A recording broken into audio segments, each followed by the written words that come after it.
But something that's not awful is We've France. got some weirdly good news coming out of France, of all places. So we've like tepidly been, getting information because the French and the English world don't actually collide that much. Because of the language barrier, news doesn't really come across that easily. It's usually done by musket ball. That's how we do our diplomatic talks. Anyway, so the thing we've been covering was the fact that their response to the massive amount of Islamist attacks that's been taking place has sort of radicalized French politics to understand that no, there is a serious problem here, that the Islamists are out to get you, and the left side of the French, so Macron and whatnot, are finally getting that point. It only took years and years of terrorism to realise that actually the Islamists don't like France much. Yeah, it's a shame it took that long and that many bodies, but they're there now. So many murdered priests, clap, clap, clap. Burned down churches. Anyway, sorry, Karen. So one of the interesting things is they're understanding the ideological parts now. So this article came out from the New York Times that got a lot of response. France's New Public Enemy, America's Woke Left, was the title. I say was the title because they changed it, because the response from people saying, haha, this is hilarious. So the new title is now, Will American Ideas Tear France Apart? Some of its leaders think so. So they didn't like the fact that they'd named the woke left and were quickly panicking to be like, wait, no, it's not our fault. It's for American ideas instead. Just American ideas. Yeah. Just American ones. Traditional American ideas like liberty, freedom, gender, non-conformism. Yeah, these are not traditional ideas that they're referring to. Deeply American ideas. Didn't come from France or anything. Sorry. So they list a bunch of different instances within the last few months of French politics in which they've come up against woke ideology, and the French are unbelievably based, apparently, from their quotes. And this is the first example they give, which is a speech from Macron back when some terrorist attack or another had taken place. And it's a big, long speech about how Islamism is a big problem, but there's also some weird parts in here. Yeah. So he wants the Islamic and French civilizations to understand each other better, which strange way of phrasing it. No, I don't agree. I think this is a very definite way of phrasing it. There are two kinds of civilizations here. They've been brought into contact and they don't understand each other. I think that's a totally coherent statement.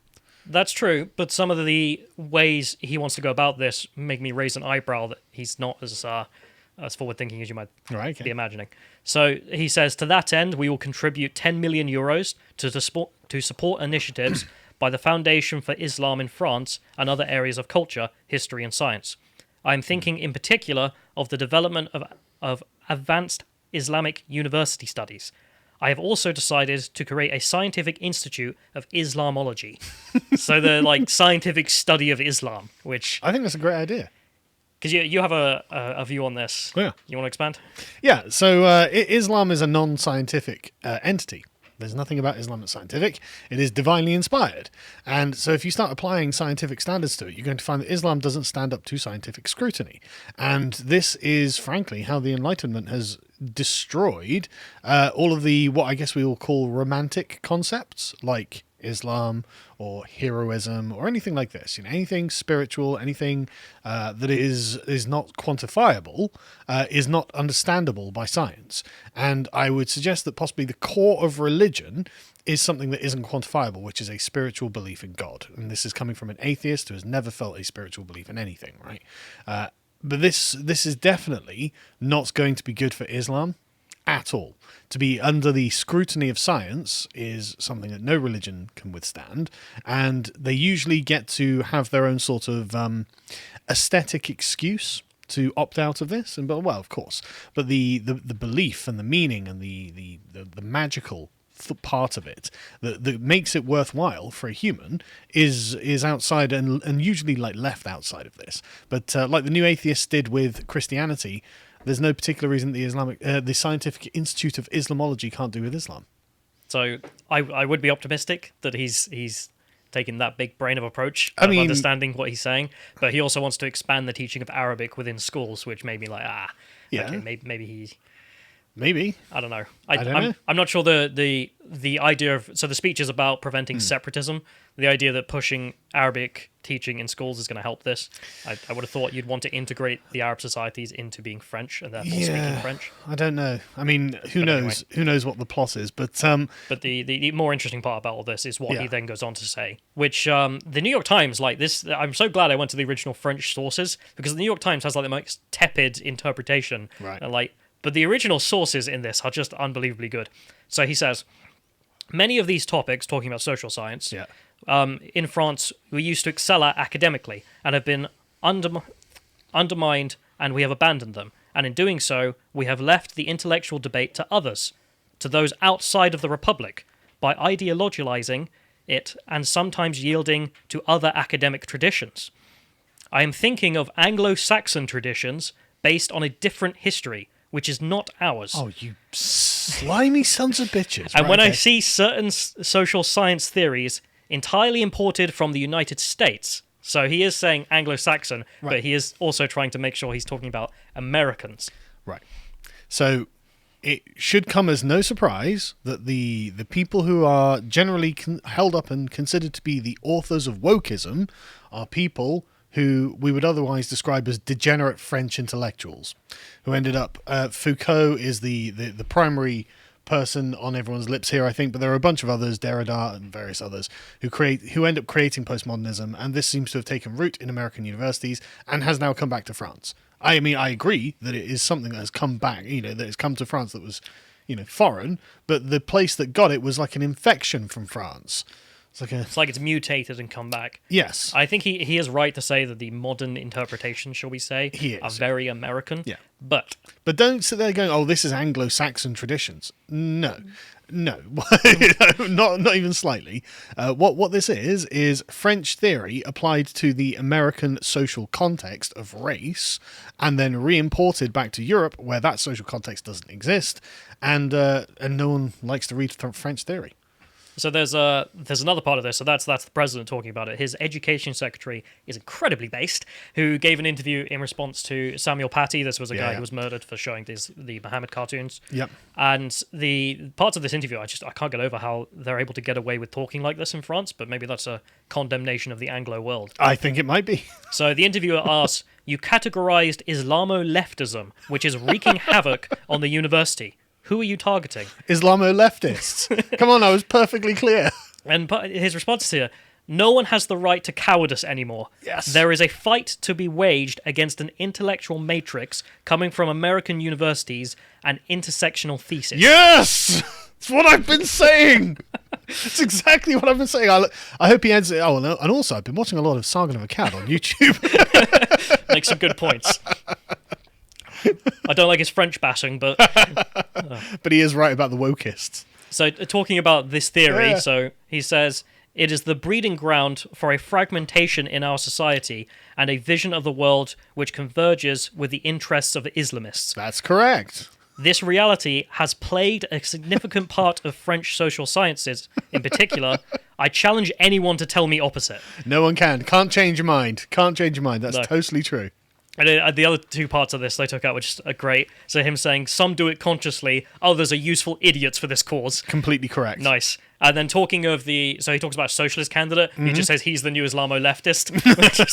And he says, well, why are they doing this? And he says they seek Muslims as a substitute for their lost votes.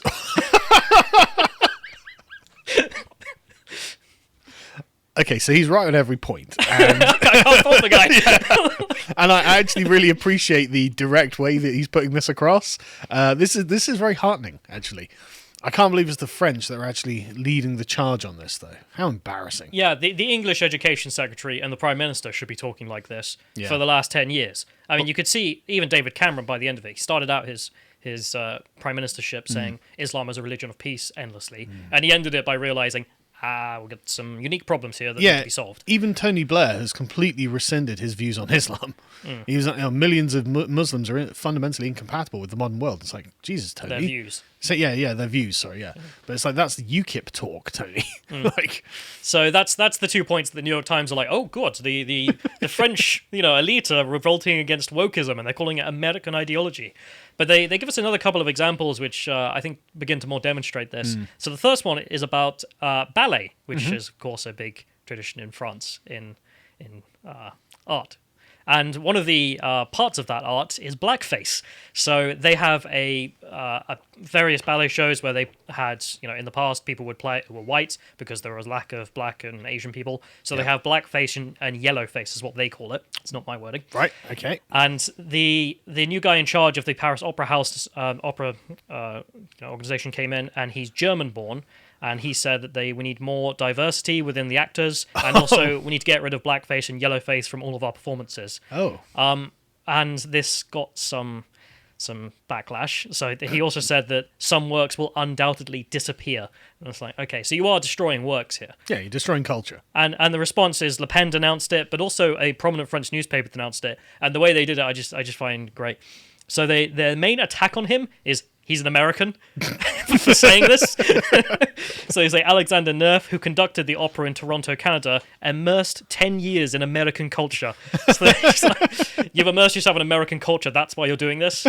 They don't accept any of his premises. And I'm somewhat in agreement with that's the reason he's coming at it through this lens. And they also say, making works disappear, echoes of cancel culture. Yes. A continental sport in America for the last 5 years. So they're just like, this is the thing the Americans do. We don't do this. Get out of here. That's not French. That's true. And I'm just like, yeah, that's not wrong. Cancel culture is very American. But it's also the fact of, so the point here about blackface, I'm not trying to defend blackface, I'm just giving the argument for it from this perspective of people who want it there, which is that it is a piece of the art form. This has been going on for hundreds of years. You cannot come in and say, we need to get rid of this because it's offensive. Because, okay, if you accept that blackface needs to go because it's offensive, even though it's a piece of art, okay, yeah, you can say it's offensive. Where does that stop? Okay, well, then they go to the lyrics. These certain lyrics need to go. Rule Britannia, the song. We've seen Rebellious Scots to crush. In which case, where does this end? You can argue that, I'm going to critique it, I think it's poor taste or something like this. That's fine, no one cares. But the argument is, well, if you just claim that something offensive in an art needs to go because it is offensive, there is no end point to that. No. We are abolishing all culture at that point. And that's why I like J-Reg's criticism of cancel culture, which is just people saying, cancel this. Like, just get rid of culture. Cancel it. Get rid of all of it. I mean, that is what's going to happen. Where's the end point? And he's right. And they don't just have this in France. So apparently an African-American principal at the American Ballet Theatre decided to go to Russia. She went to the Bolshoi Theater, which is very famous Russian ballet. They're very proud of it. And she criticized the fact that the Russians were also using blackface in their acts because it's, ages old. And the Russian defense I find amazing. They defended its use, arguing that it wasn't racist because that's how classical ballets have always been performed in the country. It's not racist. We've always done it. Okay. But the underlying point is this is a piece of art. This is how it's been performed. Yeah. We are going to continue doing that because you do not destroy art on the basis of offense. Yeah. That's not good enough. Yeah. And the Americans struck back, though. Did you see? What did they say? They gave it 3 out of 5 burgers on Trustpilot. Sorry, Americans, I'm just teasing. Yeah. Carry on. But I find it a compelling argument, actually, which is just, okay, you can find this offensive. And I love how it's very much framed as this is an American thing, you guys coming here and being complained about it. Our people don't generally care because we understand this is a piece of art. Yeah, okay, we all find it offensive time to time, but then don't watch it. That's part of the whole thing. So... Anyway, the New York Times then go on to try and run defense for this whole thing, saying that with all these issues, it has echoes of American culture wars. It's like, because they are American culture wars. These are imported. The battles began inside French universities. How interesting. Had to come from the universities. And is now being played out increasingly in the media. Politicians have been weighing in more and more. Yeah, this is the pattern.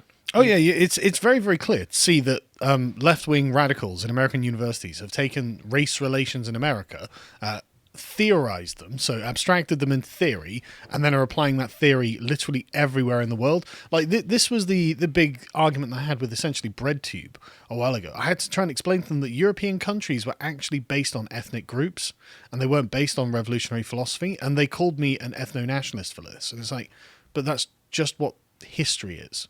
Like, how do you think England got the name England? Deutschland über alles. Yeah. Well, Germany over all Germans, no matter where they are. Yeah, but like, it's not even ideologically. Like, that's an ideological position, right? Yeah, but I mean the German Revolution before the Nazis, in case people think that's a different But reference. it doesn't matter, right? If you go, just the very nature of nationalism in Europe has been based on ethnic groups. The countries themselves are based on ethnic groups. France is where the French live. Germany's where the Germans live. Poland. That's a better example, actually. Poland's where the Polish Why live. does Poland have a right to exist? Well, that's a good question. Because the Poles demand independence. Exactly, it's the home of the Polish. But the point is, it doesn't even matter. Like, again, that what you're doing is bringing ideological concerns into it. If you just speak from a purely descriptive position, what you'll say, all you to describe Europe and every other country practically, you describe the desire for self-governance by an ethnic group, and so the country is named after the ethnic group. It's just the way it is. Poland, land of the Poles. Exactly. It's not an assertion of a should or anything. That's just what is. Yeah. And although I'm actually in agreement that the Poles have a right to self-determination. Well, of course they do. Of course they do. Shoot me. Yeah, well, then we start getting to group moral claims, and I don't want to cover that now. But the point is, the American left, being entirely ideological, view all of that as ethno-nationalism and therefore inherently racist. And so they view it. Well, no, of course it's not. But they view just anything like intrinsic like that to be a form of racism. Whereas because they come from a revolutionary state, they think that the only thing that makes a nation is the ideology. And it's like, that's just not how the rest of the world works. That's your very American view of these things. And that's not even like the American, that's not a universal American view. The American right accepts that there is like an ethnic group that are Americans, right? It's the American left. To which left. anyone can join. Yeah. It doesn't matter their race. Yeah, but any ethnic group really it has incorporative elements, right? And so there are currently like Muslim Poles who are very Polish, but they are the result of like, the wars with the Turks. Talk about Russians for a minute. Like the amount of people who think they're Russian, self-identify as Russian, are considered Russian. You have Tatars, you have people all the way in the other side of Siberia who are still Russian. And every ethnic group has an incorporative aspect to it. And the thing is, think about whenever you've been on holiday and you've tried to fit in with local customs, does that offend or delight the locals? They love it. Exactly. They love it. Everyone loves to have foreigners come in and recognize the virtue of the thing that you're doing and then try and join in with it. It's a natural appeal. Of course it's nice. It's confirming, it's welcoming, and it's friendliness, and so every ethnic group has this, but the American left just can't seem to accept that that's a part of reality. Yeah, and this leads me on perfectly to the next part I wanted to mention here, the fact that it's definitely an American viewpoint that doesn't understand where it is they mention here that they're trying to defend what's going on. Mass protests in France against police violence inspired by the killing of George Floyd. Challenge the French police just like George Floyd? Challenge the official dismissal of race and systematic racism. The name George Floyd as well, that's not a French name. And they then mention the hashtag Me Too generation of feminists confronted both male power and older feminists. Hashtag Me Too, that's not French. Like, of course these things are not French. But I'm just imagining like these confused French gendarmes who are just looking at this going, I don't know. And then in the background there's just Allahu Akbar. Well, speaking of Allahu Akbar, there's another part in here where they're trying to defend what's going on and how what's taking place, this war on woke, is a bad thing. It's evil what they're doing. Okay, yeah. So because this man, I can't pronounce the name because it's very foreign. What is this? Abdelai? Yeah, Hajjat. let's not try. Who's an expert on Islamophobia? Of course they are. Oh, so he's an Islamo-leftist. Yeah, and he said his subject focus became increasingly difficult post 2015 because after a bunch of terrorist attacks in France, government funding for research dried up. Researchers on the subject were accused of being apologists for Islamists and even terrorists. And then with the funding gone, he then had to move to Brussels to do his research, where he founded greater academic freedom. And he says in response to this movement, saying that this is apologetics. On the question of Islamophobia, it's only in France where there is such violent talk of rejecting the term. Well, that's a shame. Yeah, I hate the fact that we have embraced the term in England because anti-Muslim bigotry can be a thing. Did the Conservatives actually embrace the term Islamophobia? It's in law. It's in law now. So, because but that's the problem. The definition of the word was difficult for them to settle on. And so they were like, well, it's a form because of it's racism. An absurd term. Yeah, Islamophobia exactly. doesn't make sense. Yeah. This is a debate for anyone another time. If anyone's wondering what we're talking about, anti-Muslim bigotry versus Islamophobia. But they were unable to define Islamophobia as they were like it's a form of racism rooted in racism, and it's like, okay, you don't have a good definition here. You're just going around in circles. And they mentioned that in response to this person's claims that they were being accused, he was like, yeah, you were. The education minister said that such people were under American influence and were complicit with terrorists by providing intellectual justification behind their acts. I gotta interview this guy. This guy's amazing. Well, okay, so I just want to stress, right? There seems to be a difference in intellect between the French politicians and the British politicians. Yes. We seem to be led by midwits, and they seem to actually have people who know what they're talking about. So that's disturbing. This guy got a lot of support as well for all this. So good. The next article is them talking about the fact that 100 intellectuals have signed on saying that this is a good idea. What he says is true. So the next one, John, after this. So they take a quote from him saying, "Very powerful Islamo-leftists in sections of society and higher education, which are damaging people's minds, and this leads to certain problems, which you are seeing, terrorism." And well, that's exactly what we've been saying, basically. They signed a document saying, "We academics and researchers can only agree with this observation." Correct. It's just like, yes, this is absolutely right. They later go on to say that, I don't know how to say these properly, but indigenistist, racialist, and decolonial ideologies transferred from North American campuses are very present, fueling a hatred of whites, quote, and whites. Of France. Yeah. So they're talking about the French part of it. Yeah. So that's totally true, and the French response to that should be something along the lines of, well, the French people are indigenous to France. I haven't finished the. Okay, section, sorry. So it gets more fortified. The importation of Anglo-Saxon communitarian ideologies, intellectual conformism, fear. These French. Yeah, okay, they're anti-Anglo-Saxon, but no, but that's not. Give me a second. I'm trying to finish a quote. Intellectual conformism, fear, and political correctness are a real threat to our universities. Freedom of speech tends to be drastically restricted here, as witnessed by recent numerous cases of censorship by pressure groups. I mean, yes. So they're calling out the American brand of this. They're just wrong in saying that it's, comes from America inherently. Yes. Anglo-Saxon communitarianism is the problem. Nothing continental communitarianism. That's an Anglo-Saxon word, isn't it? Yeah, exactly. Yeah, exactly. Yeah, exactly. It's like all of the fingerprints lead us back to French intellectuals. All of them. So one of the signatories writes some of his thoughts here, which are also just based, and I can't get over how there's just no political correctness. These people don't care. So he says, American influence has led to a sort of prohibition in universities to think outside of a phenomenon of political Islam in the name of leftist ideology that considers it a religion of the underprivileged. Totally right. Totally correct. Well done. Researchers of race, Islamophobia, and post-colonialism were motivated by hatred of the West as a white civilization. That's how they define it. True. And it's like, yeah, that's how they define it. They can only think through the lens of race. They can't accept that a black person could become French. And that is an American import. Yeah, that makes no sense in the context of France, which believes fundamentally that Algeria is still part of it. But the thing is, it doesn't even make sense in the context of America either, because obviously the Republicans being... quotes the Democrats from about 120 years ago, the party of the Negro. The American Republicans have this kind of incorporative view of America. We're correct to point that out. It only makes sense in American leftist context. Yeah.